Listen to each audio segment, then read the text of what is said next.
ইরানে যেন উভয় সংকট, যুদ্ধবিধ্বস্ত দেশটিতে এবার ভূমিকম্পের হানা। গোপনে ইরানে হামলা চালিয়েছে সৌদি আরব, রয়টার্স। যুদ্ধের উত্তাপের মধ্যেই চীন সফরে ট্রাম্প। রাত 10টা পর্যন্ত খোলা থাকবে মার্কেট, দোকানপাট। স্থানীয় নির্বাচনী বিধিতে সংশোধন নিয়ে ইসির বৈঠক আজ। বিশ্বকাপ ফুটবল সম্প্রচার নিয়ে অন্ধকারে বাংলাদেশ। আবারও ভূমিকম্পে কেঁপে উঠল ইরান। মঙ্গলবার গভীর রাতে দেশটির রাজধানী তেহরানে 4.6 মাত্রার ভূমিকম্প অনুভূত হয়। ইরানের রাষ্ট্রীয় সম্প্রচার মাধ্যম জানিয়েছে, ভূপৃষ্ঠ থেকে প্রায় 10 কিলোমিটার গভীরে তেহরান ও মাজান্দারান প্রদেশের সীমান্তবর্তী এলাকায় এই কম্পনের উৎপত্তি হয়। ভূমিকম্পের ঝাঁকুনি রাজধানী তেহরান ছাড়াও আশপাশের কয়েকটি অঞ্চলে অনুভূত হওয়ায় আতঙ্ক ছড়িয়ে পড়ে সাধারণ মানুষের মধ্যে। অনেকেই ঘরবাড়ি ছেড়ে খোলা জায়গায় বেরিয়ে আসেন। যদিও কম্পনের 1 ঘন্টা পর পর্যন্ত কোনো হতাহত বা বড় ধরনের ক্ষয়ক্ষতির খবর পাওয়া যায়নি। তবুও সাম্প্রতিক আঞ্চলিক উত্তেজনার কারণে মানুষের উদ্বেগ আরো বেড়ে যায়। পরিস্থিতি পর্যবেক্ষণে তেহরান, মাজান্দারান, কোম ও আলবোর্জ প্রদেশে রেড ক্রিসেন্টের উদ্ধারকারী দলগুলো প্রস্তুত রাখা হয়েছে। এর আগে গত মার্চ মাসেও ইরানের দক্ষিণাঞ্চলের গেরাস এলাকায় 4.3 মাত্রার ভূমিকম্প আঘাত এনেছিল। ভূমিকম্প প্রবণ অঞ্চলে অবস্থিত হওয়ায় দেশটিতে প্রায় এ ধরনের কম্পন অনুভূত হয়, যা সাধারণ মানুষের মধ্যে নতুন করে শঙ্কা তৈরি করছে। ইরানে গোপনে সামরিক হামলা চালিয়েছে সৌদি আরব।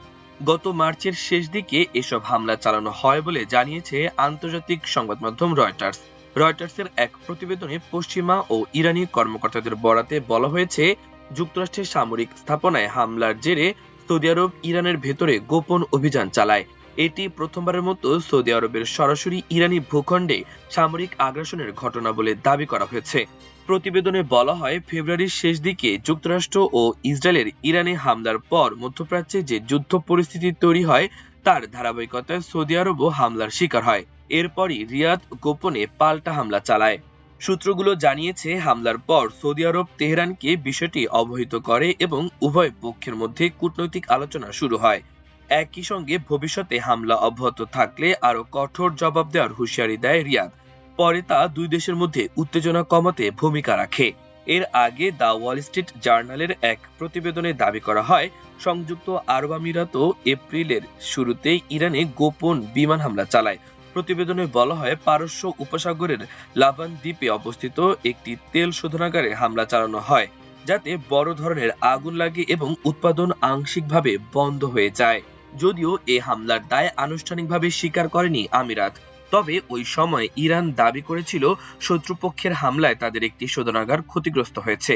এর জবাবে ইরান সংযুক্ত আরব আমিরাত ও কুয়েত লক্ষ্য করে ক্ষেপণাস্ত্র ও ড্রোন হামলা চালায়। মধ্যপ্রাচ্যে চলমান উত্তেজনা আর ইরান ইস্যুতে সংঘাতের আবহের মধ্যেই চীন সফরে গেলেন যুক্তরাষ্ট্রের প্রেসিডেন্ট ডোনাল্ড ট্রাম্প। স্থানীয় সময় মঙ্গলবার তিনি বেইজিং এর উদ্দেশ্যে রওনা দেন। আজ 13 মে থেকে আগামী 15 মে পর্যন্ত চীনে অবস্থান করবেন তিনি।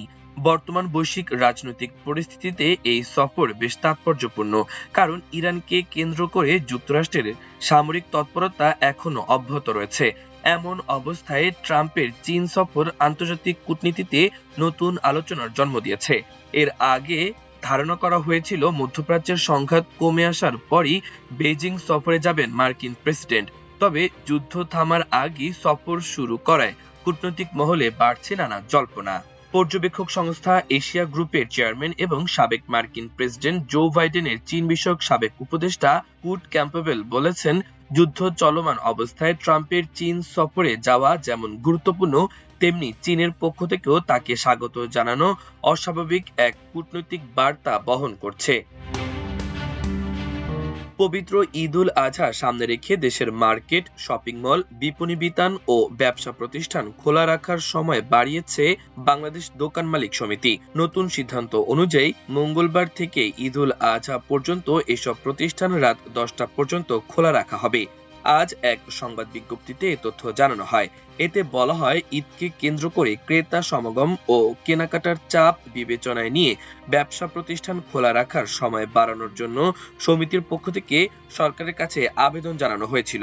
এর পরিপ্রেক্ষিতে বিদ্যুৎ, জ্বালানি ও খনিজ সম্পদ মন্ত্রণালয় সময় বাড়ানোর বিষয়টি অনুমোদন দিয়েছে। সমিতি জানিয়েছে, 12 মে থেকে ঈদুল আজহা পর্যন্ত দেশের মার্কেট, বিপণী বিতান ও দোকানপাট রাত 10টা পর্যন্ত খোলা রাখা যাবে। তবে বিদ্যুৎ সাশ্রয়ের স্বার্থে অপ্রয়োজনীয় আলোকসজ্জা ও অতিরিক্ত বিদ্যুৎ ব্যবহার থেকে বিরত থাকার আহ্বান জানানো হয়েছে। স্থানীয় সরকারগুলোর নির্বাচনী বিধিতে কি সংশোধন আনা হবে তা নিয়ে আজ বুধবার বৈঠকে বসবে নির্বাচন কমিশন তথা ইসি। মঙ্গলবার নির্বাচন কমিশনার আব্দুর রহমানেল মাসুদ বিষয়টি জানিয়েছেন। তিনি বলেন, বুধবার আমরা বৈঠকে বসব, কোনো সিদ্ধান্ত হলে গণমাধ্যমকে জানানো হবে। রহমানেল মাসুদ বলেন, জামানতের পরিমাণ বাড়তে পারে, পোস্টার না রাখার কথা ভাবা হচ্ছে, অনলাইনে মনোনয়নপত্র জমা দেওয়ার বিষয়টি রাখা হবে না। বর্তমান কমিশন ত্রয়োদশ জাতীয় সংসদ নির্বাচনের পূর্বে পোস্টারে প্রচার তুলে দিয়েছে, অনলাইনে প্রচারের বিধান করেছে, বাড়িয়েছে জামানত। এছাড়া নির্বাচনী অপরাধের শাস্তি বিধানেও পরিবর্তন এনেছে। সে বিষয়গুলো স্থানীয় সরকার নির্বাচনের বিধিতে যোগ হতে পারে। অন্যদিকে সংসদ নির্বাচনের মতো ইলেকট্রনিক ভোটিং মেশিনের ব্যবহারও বিধি থেকে বাদ দেওয়া হবে, থাকবে না দলীয় প্রতীকও। 2026 ফিফা বিশ্বকাপ শুরুর আর মাত্র 1 মাসের মতো সময় বাকি থাকলেও বাংলাদেশে এখনো কোনো টেলিভিশন চ্যানেল সম্প্রচার সত্ত্ব কিনতে পারেনি। ফলে এবার দেশের দর্শকরা টিভিতে বিশ্বকাপ দেখতে পারবেন কিনা তা নিয়ে তৈরি হয়েছে বড় অনিশ্চয়তা। জানা গেছে, বিশ্বকাপের মিডিয়া সত্যিধারী সিঙ্গাপুর ভিত্তিক প্রতিষ্ঠান স্প্রিংবল প্রাইভেট লিমিটেড বাংলাদেশে সম্প্রচার সত্ত্বের জন্য প্রায় 151 কোটি টাকা দাবি করেছে। কর ও ভ্যাট সহ মোট খরচ প্রায় 200 কোটিতে পৌঁছাবে। দেশের বর্তমান অর্থনৈতিক পরিস্থিতিতে এত বড় বিনিয়োগ স্থানীয় সম্প্রচার মাধ্যমগুলোর জন্য কঠিন হয়ে পড়েছে। টি স্পোর্টস সহ কয়েকটি প্রতিষ্ঠান আগ্রহ দেখালেও এখনো কোনো সমঝোতা হয়নি। সম্প্রচার সংশ্লিষ্টরা বলছেন, এবারের বিশ্বকাপের ম্যাচগুলোর সময়সূচিও বড় বাধা হয়ে দাঁড়িয়েছে।